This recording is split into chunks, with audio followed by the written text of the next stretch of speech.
Didik TV KPM. Cikgu Rosnizan, saya tertanya-tanyalah pagi-pagi saya dah pergi ke pasar cari limau. Cikgu Rosnizan pesan Nisa bawa limau. Tapi kenapa limau, cikgu? Apa kena-mengena dengan topik kita hari ini? Apa sebenarnya yang kita nak fokuskan, cikgu? Okey Nisa, topik kita hari ini adalah sel kimia ringkas. Sel kimia apa kaitan dengan limau tu? Di mana limau tu kalau Nisa perasan dia ada jus dia. Baik, betul. Jus dia kita boleh buat air. Betul. Kita boleh buat apa sajalah melalui masakan. limau tu. Ya, masakan Sedap kita lapar nak buat apa tu? Kerabu. Kerabu. Kerabu kita perah cikgu. limau tu kan sedap kan. Betul. Tapi hari ini kita nak kaitkan dengan kita punya topik ini itu sel kimia ringkas di mana jus limau tu boleh menghasilkan tenaga elektrik. Sel kimia ringkas, jus limau boleh menghasilkan tenaga elektrik. Tapi saya masih tak puas Percaya hati, cikgu. Macam mana kita nak buktikan jus limau ini boleh membantu dalam eksperimen tajuk sel kimia ringkas kita hari ini, cikgu? Apa yang kita nak capai hari ini? Apa yang kita nak capai hari ini, yang pertamanya kita nak tentukan betul ke tidak sel kimia ringkas kita dapat kita tengoklah, iaitu kita tak menggunakan lampu hari ini, kita hanya menggunakan voltmeter. Kita gunakan voltmeter adalah untuk ukur dia punya arus dan sebagainya lah. Okey, yang kedua kita nak tengok logam-logam tertentu.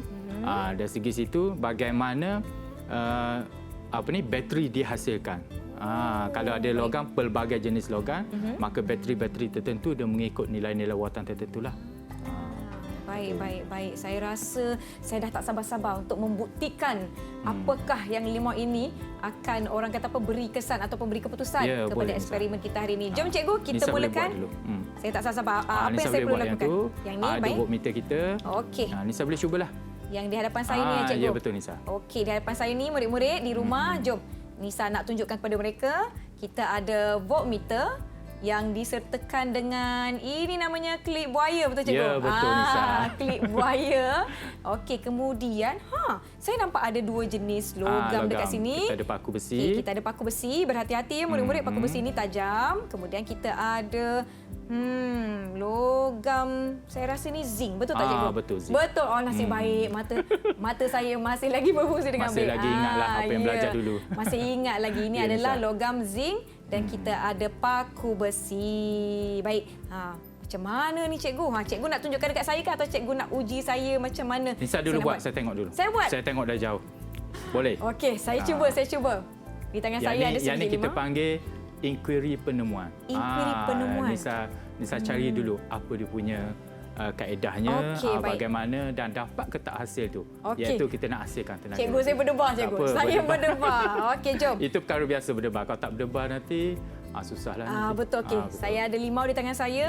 Saya rasa saya nak mulakan dengan paku, boleh cikgu? Boleh. Okey, apa yang kita perlu buat adalah saya akan cocok paku ini pada limau. Betul cikgu? Ya. Saya risau. Okey, cocok. Saya rasa saya nak cocok dua bahagian. Betul? Boleh, betul. Okey. Masukkan, berhati-hati ya murid-murid. Maklumlah paku ni tajam, jadi setiap kali kita menggunakan peralatan yang tajam ataupun berbahaya, kita kena berhati-hati. Dah ada bau jus limau yang sangat kuat. Lepas tu saya nak gunakan klip buaya ni, tapi adakah saya perlu klip? Okey. Saya nak klip dekat sini. Sebelah lagi, betul cikgu Betul Nisa. Okey, so apa yang perlu Nisa dapatkan? Saya kena perhatikan voltmeter. Betul tak cikgu? Betul Nisa. Okey. Ada apa-apa perubahan?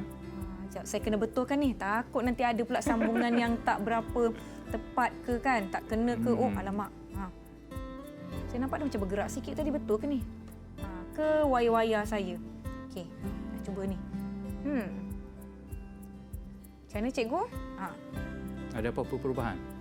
Tak ada perubahan pun cikgu. Tak ada perubahan pun, betul ke ni cikgu? Sama ada alat tu rosak ataupun Nisa tak pandai. Itulah saya rasa ada cara yang saya kurang tepat ni. Macam mana murid-murid di rumah? Ada tak yang boleh beritahu Nisa apa agaknya? Okey, tak apa cikgu. Jadi apakah yang perlu saya lakukan untuk memastikan eksperimen ini berjaya? Adakah saya perlu menukar logam? Boleh atau je. belum lagi? Cuba boleh je. Cikgu. Cuba jaya. Cuba jaya. Okey. Kalau tak cuba kita tak tahu. Betul, baik. Kita saya tanggalkan dahulu klip buaya kita ni. Mm-hmm. Saya pastikan wayar ini tidak berselirat. Wah, saya punya fokus tu. Okey, betulkan di sini. Kemasan tu penting. Betul, kemaskan. Okey. Okey, saya tanggalkan salah satu paku ni. Kalau saya masukkan logam ni boleh jap. Saya gunakan paku ni lah untuk buatkan lubang yang lebih besar supaya saya mudah memasukkan logam zinc ni. Boleh cikgu ya? Okey, boleh. Bisa. Okey. Saya cucukkan di dalam. Hati-hati ya, dia tajam tu zinc. Itulah, zinc pun kena berhati-hati murid-murid. Okey, macam ni boleh cikgu? Boleh. Okey, kemudian saya akan letakkan, alihkan paku besi tadi. Saya akan lekatkan di zinc. Kemudian sebelah lagi saya akan lekatkan di paku.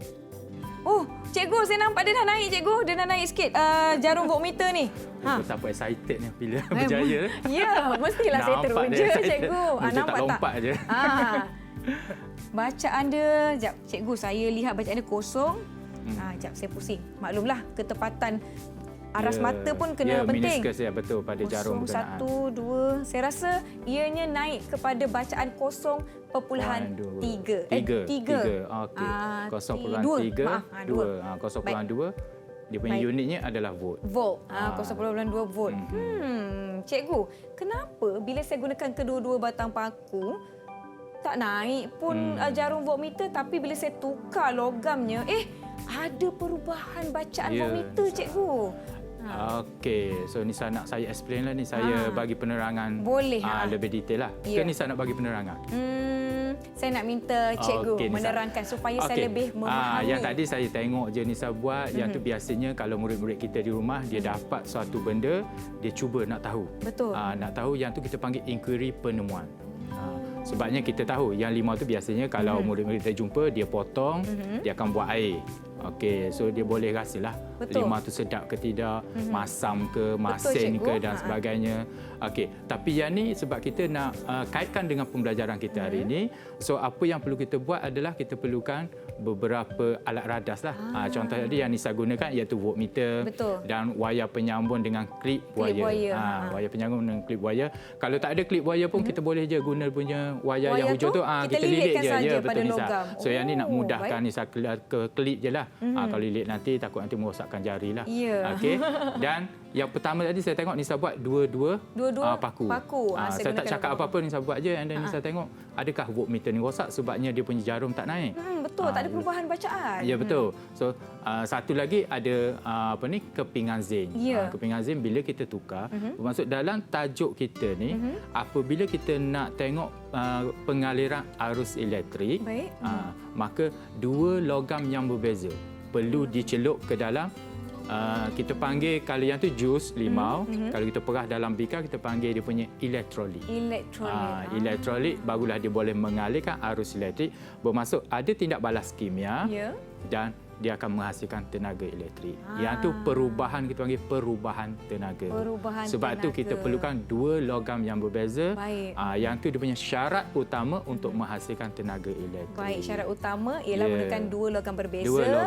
Barulah kita nampak adanya tenaga yang dihasilkan dan ianya dapat direflect pada bacaan voltmeter kita hari ini. Barulah faham.